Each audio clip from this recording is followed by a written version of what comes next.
gun. Ramos looking like he's got one more good run. His hips are a little shaky, but his heart is still true. Oh, how that dog loves hunting with me and you.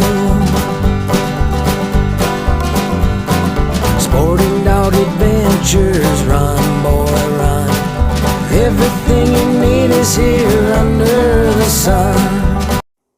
Hey, this is Jeff Fuller of Soggy Acres Retrievers and Sporting Dog Adventures TV. We have had a great run showing our love for dogs with our show, our podcast, our social media, and all of that is based on Soggy Acres Retrievers. We proudly bring this podcast to you by Soggy Acres Retrievers and ask you, if you are looking for training, boarding, or a yellow, black, or chocolate Labrador Retriever puppies, please check out soggyacres.com. Remember, everyone deserves a soggy dog. Hey, welcome to the Sporting Dog Adventures podcast. I am your hapless host, Jeff Fuller of Soggy Acres Retrievers, and I wanted to talk about Upland. I don't think we give the Upland people enough love, so I figured we would talk Upland today and go over some different things as far as running a dog in Upland and running a dog in Waterfowl and the differences between the two. I will start with saying that probably 50% of people that call for wanting their dogs trained or wanting a puppy will ask, are your dogs experienced upland hunters and or are your dogs experienced waterfowl hunters? And what I will tell you is that you need to, I guess, get that out of your mind, because if you're buying a good puppy, it's not about waterfowl or upland. It's about drive, trainability, and temperament. And those are the things you're going to want whether you're hunting waterfowl or upland. I can say with full disclosure that if you have a low drive dog, you many times can make a waterfowl dog out of them. Now, it wouldn't be a kind of waterfowl dog I would want to own, because they're not going to have the drive to go deep into cover and really be relentless, but they likely can be brought to the point through training where if a bird is down, they see it go down, they go out and get it and bring it back. Again, you're shorting yourself with that if that is what you're looking for, because you want to have that dog that has the drive and the ability and the temperament where they will listen to you, they will be under control, and they will go out and do a great job with great enthusiasm because they love what they do. So that would be how to look at it when you're looking to buy a dog, when you're looking to have a dog trained. Again, you're training for control. You're not training for a certain type of hunting. Dogs are bred for that, and that's what drive is. And you are training them so that they listen to you and they hunt with you as a team. It's something that I know I bring up ad nauseum, but it's also something that I talk to clients about virtually every couple of weeks to every month, whether the dogs we're training or dogs that people are buying. It's a misnomer out there where people think there are good upland dogs and there are good waterfowl dogs. There are just good dogs. And if you have been around a dog that is a well-rounded, well-bred dog, you would understand what I'm talking about with that, where it is a dog that, yes, they need experience in a certain type of hunting, and that comes from the owner. But as far as the training and them having the ability, that comes from the breeding as well as then your training that you're putting them out there. When you are looking at a dog that is trained for waterfowl and upland, and again, you're not training them for it, but they're trained to hunt for you in that atmosphere, you can only put them through so many things during, I guess, quote-unquote training. You're teaching them control, and then from there, dogs gain their stripes in the field by having experience and being out there and running around and really learning how fun it is, but also learning that they have to hunt for you. So when we look at handling dogs, there is some big differences in how you handle an upland dog as opposed to how you handle a waterfowl dog during those types of hunts. And it's different, but it's the same, because again, it's all about obedience, control, using your e-collar to keep them and reinforce things, keep them in range. But with upland dogs, in a sense, it is easier to get them to be a competent upland dog because you're letting them run and just keeping them so that they're under control and running close enough to you in the field. Where it's not where, unless you're teaching dogs sit to flush, which I know the safety aspect of it, people will say it. I will say with my own personal dogs, I do not do sit to flush for several reasons. One, I think it's cool. I like watching dogs that are really charging after birds. Two, I've seen some of my dogs will go on point, and if they sat too early, they wouldn't flush the bird, possibly, I guess. Then again, if it's sit to flush, I guess it's not the best statement. But three, I love just watching that dog that just charges in and hauls butt. Now, I always make sure that the people I'm hunting with, whether it would be clients in the past or friends and family of the current and future for our dogs, because I no longer film the TV show or guide, I do always tell people, make sure you have good clearance from the bird to the dog. The birds fly. Yes, you get excited. You think they're flying so fast. They actually don't fly that overly fast. You need to make sure that you have horizon where you can see the birds up in the air before you shoot, because there are dogs that will leap. There are birds that will flush low. There are a lot of things that can happen where you could have tragedy strikes. You want to make sure that bird is going up before you are pulling the trigger so that everyone is safe. So that would be one thing. And again, you're teaching your quartering, you're teaching your distance. When I'm working with a dog on Upland, I am making sure that dog is no more than 10 to 15 yards out in front of me. Now, they may be off to the side one way or the other. If you're hunting with multiple people, it's making sure the dog is no farther than 10 to 15 yards out in front of the person that they're in front of. I will let dogs range further to the sides if I'm hunting big country. So if we're hunting a big CRP field, I'll let the dogs range 30 or 40 yards over. Just because my thought process is that if a bird does flush, I probably got a 50% chance that it's going to fly by me, and I'll get a chance at it. And if they flush wild, if it's a huge field that I wasn't going to push anyway, it's not one that I'm losing from right in front of me. Again, how you're going about your handling a lot of times will be determined by the type of hunting you're doing, how much time you're putting in a field, how many passes you're putting in a field, what kind of cover you're putting in a field. So it's hard to give you an idea 100% on handling, but basically what I try to do, keep the dogs 10, maybe 15 yards at max in front of the shooters, so that when the bird goes up, if you are giving the dog time so that the dog is clear from the bird or the bird's clear from the dog, however you want to put it, the bird is not going to be more than 25 yards or 30 yards out when you pull the trigger, and that's perfect range. You've got a good pattern. You're going to have a lot of shot on target, so it'll make a good clean kill. So it's keeping that in mind, but also it's different in the fact of when a dog is out and they're getting out too far, I'll call them to me. So I'll yell here or beep, beep, beep, 3 beeps with my whistle. When the dog comes back into about 5 to 10 yards, I tell them hunt it up and I give them that release. That's different in many ways than how you train or how you handle a dog on a duck hunt. But I'm letting them come back in, I'm releasing them, and as we become a team and have been out a few times, they understand, okay, cool, that means I can still hunt. So it is giving them that release so that they understand that they can continue hunting. I'm not a big proponent of yelling hunt it up to a dog if they're out hunting. I don't at all. I give it as a release. Again, too often we're yelling hunt it up to our dogs because we think we know where the bird went, and the dog maybe isn't over where we think they should be, or we think they're quitting. You got to let the dogs hunt. You will take their drive away, you will take their desire away, and they will turn around and they'll do something called popping, which is turn and sit and look at you, because they're going, all right, fine, you know where it is, where do you want me to go? Let them hunt. If you're going to have a dog that you want to be in a certain area, I will actually use the here command or 3 whistles, beep, beep, beep, and I'll physically move my body over toward the area I want them to go, because again, they want to try to stay in front of you. But if you see where they're consistently not going to an area or not, in your eyes, listening, maybe you should follow the dog. I remember once I had my dog Pick It out. He was 7 months old, and we had 3 experienced dogs.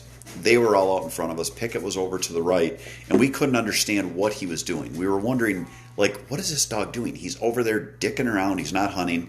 As it turns out, a rooster flushed. The 7-month-old dog actually knew where the bird was, and the quote-unquote seasoned dogs didn't pick up the scent. So it was a learning experience. I always get those in the field where you see them. Follow the dog. Keep them close. If you are going to want them to hunt in an area, just call them over and always try to keep the wind at your advantage if it's for a downed bird or an area that you saw a bird go into, so that the dogs will catch scent of the bird, and that will make it easier on them. So now we get into waterfowl hunting. When I am waterfowl hunting, there's a huge difference in the fact that you are making sure that the dog is sitting until released to go on a retrieve. We don't want them to break.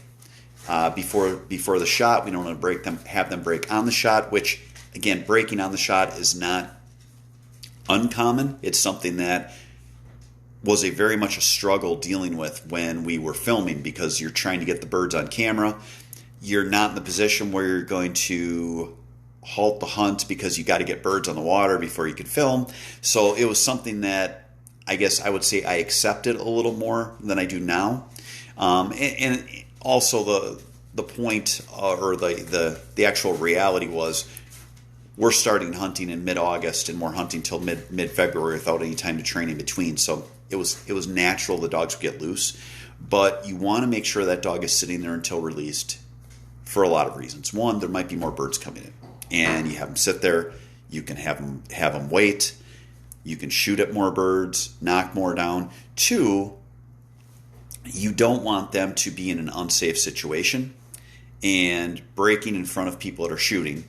And three, it is something that, honestly, if dogs break, it becomes harder and harder as a handler to get them to listen. So it's almost like you're starting over with your training in some ways.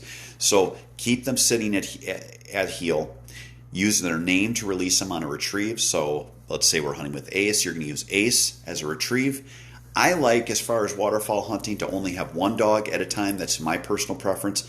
A lot of that comes down to I hunted with a lot of dogs that had very bad manners. I had a hunt one time in the field where the dog actually leaped over me when I was shooting, and I shot in the water in front of me. And it was just scary because my dog wasn't that far to the right where if that dog would have leaped over me on a different way, I could have potentially shot my dog. So it's something that I like to have one dog so that we have one handler that can focus on their dog, and the other people can focus on just enjoying the hunt and shooting. But again, it comes down to letting the dogs go out and work.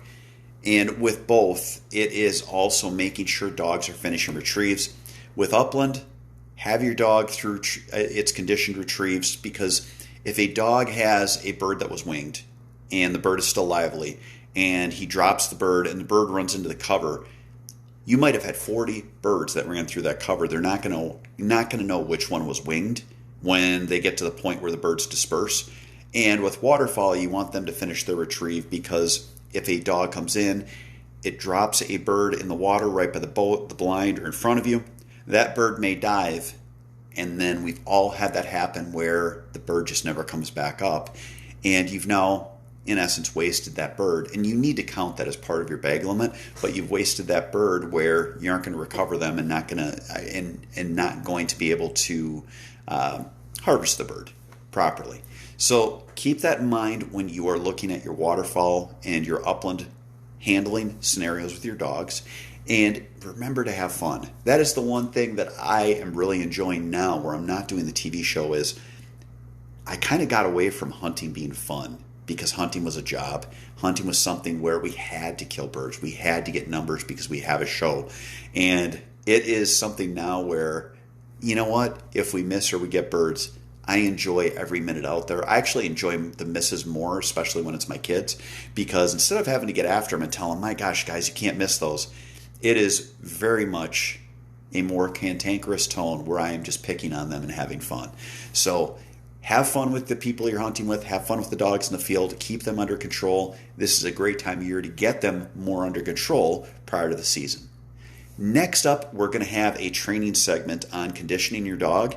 And our last segment will be the hunting segment, where we're going to talk about watching the weather this time of year when you're looking at planning your hunts in the future. All that and more coming up after this. Our great fans of the Sporting Dog Adventures podcast, we are growing at an astronomical rate, and I want to thank you all. I do ask one thing from you. Please give us a 5-star rating on iTunes. Please give us a thumbs up, follow us, subscribe to us on whatever other platforms you're on. And the most important thing I can ask, share our podcast with your friends so that we can grow our love for the dogs and dogs in the field and make it so that people are more involved in our sport. Again, thank you so much for being listeners. Take care. Hey, this is Jeff Fuller from Sporting Dog Adventures Podcast. I want you to know that we buy all of our trucks at Boucher Automotive. We go to Janesville. They've got a great selection, great staff. If you're looking for a new truck or car, check out our friends at Boucher Automotive in Janesville. Welcome back to the show. Let's talk about something that is probably more important to the hunter and the animal they are taking out to hunt with than what most people would even give credit for, and that is conditioning. We all need more conditioning. As I get older, I do not have the stamina I used to. I'm trying to lose weight, so I have less fat to carry around, but our dogs are the same. Even when a dog is in its prime, you want to make sure that their conditioning is at tip-top shape. That is going to help you avoid injuries. It's going to help you avoid soreness. It's going to help you avoid downtime when you're not able to hunt. And I'm talking the dog and the person. Take your dog out for walks a couple of times a week. Take them out, get them 3 miles or so, get yourself 3 miles or so, and that is going to help their joints. It's going to help their muscles. It's going to help them really have more fun in the field. Get weight down on your dog. Get weight down on yourself. The more you tote around, the more sore you're going to be and the more tired you're going to be. It's the same for your dog. We need to not humanize weight with our dogs. As people, we will look and say, the dog's 10 pounds overweight. We think of it as us being 10 pounds overweight, which, is bad, but not cataclysmic. When we think of it with our dogs, we need to look at percentage. A dog like my dog Memphis, if 10 pounds overweight, that is 10%. So that is like me being 20 pounds overweight. It's double.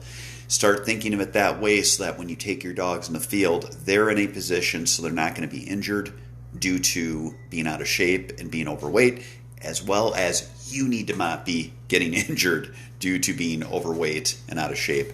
Get your dogs out, walk them, get them some exercise. It's something to do in the summer. The one thing I will say is be sure to keep heat in mind, take water along for the dog and yourself.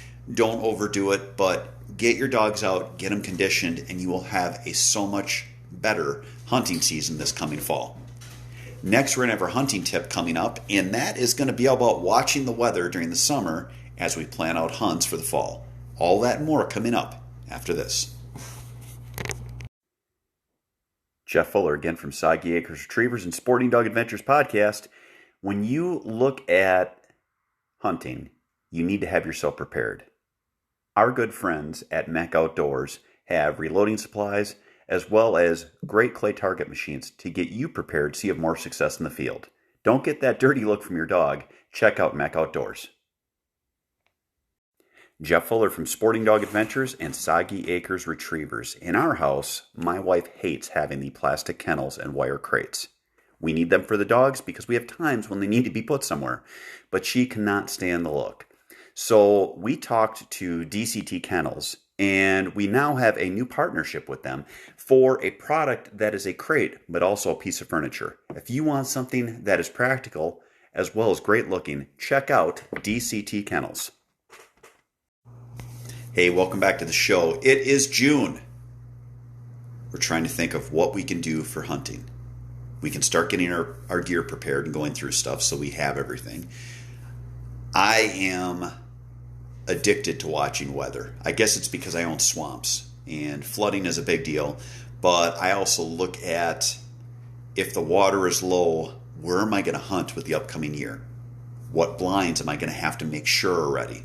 Am I going to have to move and put in some more temporary blinds this year because of where the water's at? That is something that I am constantly looking at so that I understand and have a plan as I am getting my blinds ready and planning out my hunts. Yes, it's 2 months away. Yes, a lot can change. But if we're going to daydream, why not daydream about hunting? Why not think about scenarios? Why not think about how we're going to plan our stuff out so that we could really enjoy ourselves and have a great season?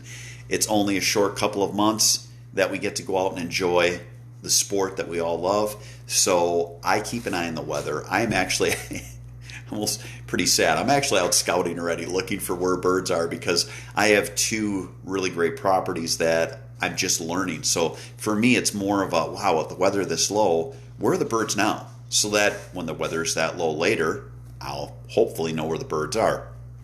I'm looking, going, what food is growing that's different? When we have deep water, a lot of the food won't show up, but I can tell you with my house where I train dogs, we were flooded for about 3 years and we had smartweed everywhere. All the smartweed now is gone. Nature has this great innate ability of making stuff grow and putting stuff in certain places. So it's something that I watch and study, and I guess you could call it a hobby. I say I'm a duck farmer and a deer farmer. I like to watch that stuff because it gives me something to go on, and it helps me learn future strategies. You know what? It might not be 5 years until the water's this low during hunting season, but I'm watching it now and I'm going, gosh, that area actually held water when the river was really down, or that area held water when my marsh was down. And I'm looking at it going, all right, this is something that is a plan we can have so that we are set up properly for once hunting season comes. Our hunting season is September 1st. It's getting here. It's not that far away. Yeah, it's still a couple of months, and we could get 20 inches of rain between now and then. But again, start watching the weather. Go out and scout. It'll give you something to do. I know guys with big mud boats will go out on poker runs and different things. Get out there. Take your dog out. You can actually take your dog with you on these runs. Throw a couple of decoys out. Throw some retrieves in areas that look similar to what you do when you hunt so that the dog gets experience, and so that the first time they're seeing a certain scenario is not when the sun comes up on opening day. That would be my tip for you on the hunting end of it. Again, if you are listening to this show, please give us a rating, 5-star, thumbs up, share this with your friends. You can go into the explanation of the episode. If you'd like to give us a donation, you can sign up monthly to give us a donation to help pay for our future gear we need and future shows. Whatever you can do to help share our love of dogs and dogs hunting the field, please help. And one last thing, when you're planning out your hunts this year, have a couple of days where you take out a new hunter. Let's grow our sport. Thanks so much for listening, everyone. Have a great week, and God bless. Sporting dog adventures, run, boy, run. Everything you need is here.